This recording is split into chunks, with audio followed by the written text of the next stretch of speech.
मुंडे कृषी मंत्री असताना 275 कोटींचा घोटाळा झाल्याचा आरोप अंजली दमानिया यांनी केलाय। सामाजिक कार्यकर्त्या अंजली दमानिया यांनी मोठा आरोप केलाय। 5 कृषी साहित्य खरेदीत मोठा घोटाळा झाल्याचं दमानिया यांनी म्हटलंय। काहीही झालं तरी मुंडेंचा राजीनामा घेतलाच पाहिजे असंही दमानिया म्हणाले। आरोप बिनबुडाचे आणि धादांत खोटे असल्याचं धनंजय मुंडे यांनी स्पष्टीकरण दिलंय। प्रसिद्धी आणि सनसनाटी निर्माण करण्यासाठी आरोप होत असल्याचंही धनंजय मुंडे म्हणाले। दमानियांचे आरोप धनंजय मुंडेंनी फेटाळले। दरम्यान दमानिया यांनी काय आरोप केलेत बघूयात। धनंजय मुंडे कृषी मंत्री असताना तब्बल 275 कोटींचा घोटाळा झाला। 12 मार्च 2024 ते 16 मार्च 2024 दरम्यान हा घोटाळा झाला। नॅनो युरिया, नॅनो डीएपी सह 5 कृषी वस्तूंच्या खरेदीत हा घोटाळा झालाय। नॅनो युरिया, नॅनो डीएपी खरेदीत 88 कोटींचा घोटाळा झालाय। 92 रुपयांची नॅनो युरियाची बॉटल 220 रुपयांना खरेदी करण्यात आली। एका बॅटरी स्पेअरमध्ये 1000हून अधिक रुपये कमावले। कापूस साठवण्याच्या बॅग 1250 रुपयांना खरेदी करण्यात आला। कापूस साठवणुकीच्या बॅग खरेदीत 42 कोटींचा गैरव्यवहार झालाय। 6,18,000च्या बॅग खरेदीवर 42 कोटींचा खर्च करण्यात आलाय। 577 रुपयांच्या बॅग 1200 रुपयांना घेतल्या गेल्या। गोगलगाय निर्मूलनाच्या औषध खरेदीतही मोठा गैरव्यवहार झालाय। 2400 रुपयांचा फवारणी पंप 3500 रुपयांना खरेदी करण्यात आलाय। 500 कोटींच्या डीलरशिपचे नियमही बदलण्यात आले। 16 मार्चला पैसे दिले आणि 30 मार्चला निविदा मागवण्यात आला। 342 कोटींच्या टेंडरमधील 160 कोटी सरळ देण्यात आले।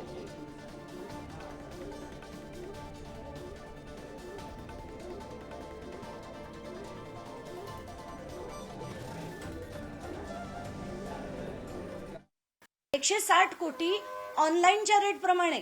हे जर आपण बल्क रेट पकडले तर कमीत कमी 20% अधिक होतं, म्हणजे 200 कोटी 342 कोटी बनले गेले। इतके महान कृषी मंत्री जे एकच वर्ष त्या पदावर होते, जुलै 23 ते नोव्हेंबर 24, एका वर्षात या व्यक्तीने जर इतका अफाट पैसा तो पण शेतकऱ्याचा खाल्ला असेल तर अशा लोकांना त्या पदावर राहण्याची, मंत्री बनण्याची आणि मंत्रीपद आज त्यांचं ठेवण्याची खरंच गरज आहे का? आणि आता तरी मला असं वाटतं की महाराष्ट्राच्या मुख्यमंत्र्यांनी याचा गंभीरतेने विचार करायला हवा। 2024 मध्ये राबवण्यात आलेली निविदा प्रक्रिया, ज्या निविदा प्रक्रियेवर त्यांनी आक्षेप घेतला, ही संपूर्णपणे नियमात व शासनाच्या धोरणाला अनुसरूनच राबवण्यात आलेली आहे। त्यांनी केलेले आरोप हे केवळ फक्त आज या कृषी विभागाचे काढलेत म्हणून नाही, आपण मागचे आज 58 आम्ही दिवसच मोजतोय, मागच्या 50 दिवस ते वेगवेगळे आरोप माझ्यावर करतच आलेले आहेत। सनसनाटीखेच आरोप करायचे, धादाण खोटे आरोप करायचे आणि स्वतःची प्रसिद्धी आणि दुसऱ्याला बदनाम करायचं, याच्या पलीकडे यातही मला दुसरं काही आणखीनही आढळून येत नाही। दरम्यान धनंजय मुंडे कृषी मंत्री असताना दुपटीपेक्षा अधिक किमतीने खतांची खरेदी केली असा आरोप दमानिया यांनी केलाय। तर तेव्हाच्या मुख्यमंत्र्यांच्या पूर्वसंमतीने मंजुरी मिळाल्याचं धनंजय मुंडेंनी म्हटलंय। 184 रुपये पर लिटर, म्हणजे जर आपण 10 लिटरची बॉटल घेतली तर आपल्याला 184 रुपये पर लिटरला हा नॅनो युरिया मिळतो, म्हणजे 500 मिलीलिटरच्या बॉटलला 92 रुपये पडतात। पण आपले माननीय कृषी मंत्री धनंजय मुंडे यांच्या अध्यक्षतेखाली जे टेंडर काढलं गेलं त्याच्यात तब्बल 220 रुपयाला ही बॉटल घेतली गेली, तब्बल 220। आणि इथे मी जे तुम्हाला दाखवतेय 92 रुपयाला ही बॉटल तुम्हाला एक सिंगल बॉटल घेतली तरी मिळतेय। पण आपले माननीय कृषी मंत्री यांनी 19,68,408 बॉटल्स ह्या 220 रुपयांनी घेतल्या, म्हणजे दुपटीपेक्षा जास्त किमतीने त्यांनी या बॉटल्स घेतल्या।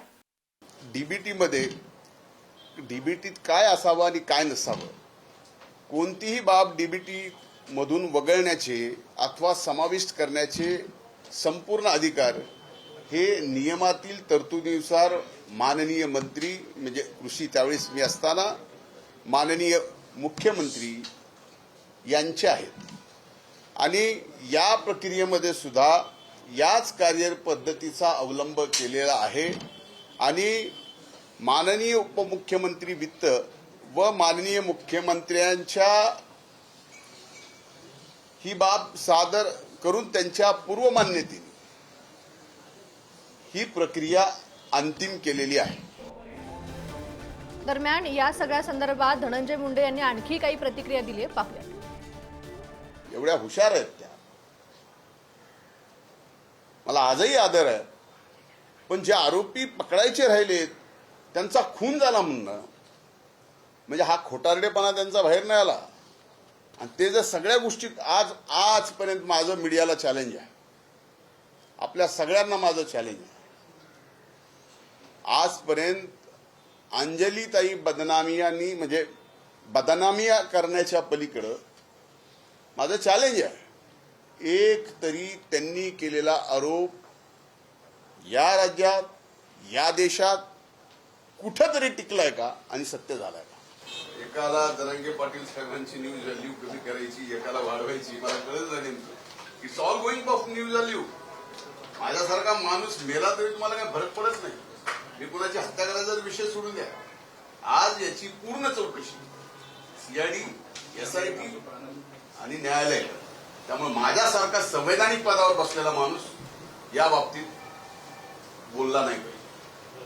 हा, बाकी मोठे मोठे माणसं बोलले तरी काही चालतं, पण मी या पदावर बसलो आणि मला संतोष देशमुखाला न्याय पाहिजे, राजकारण नको.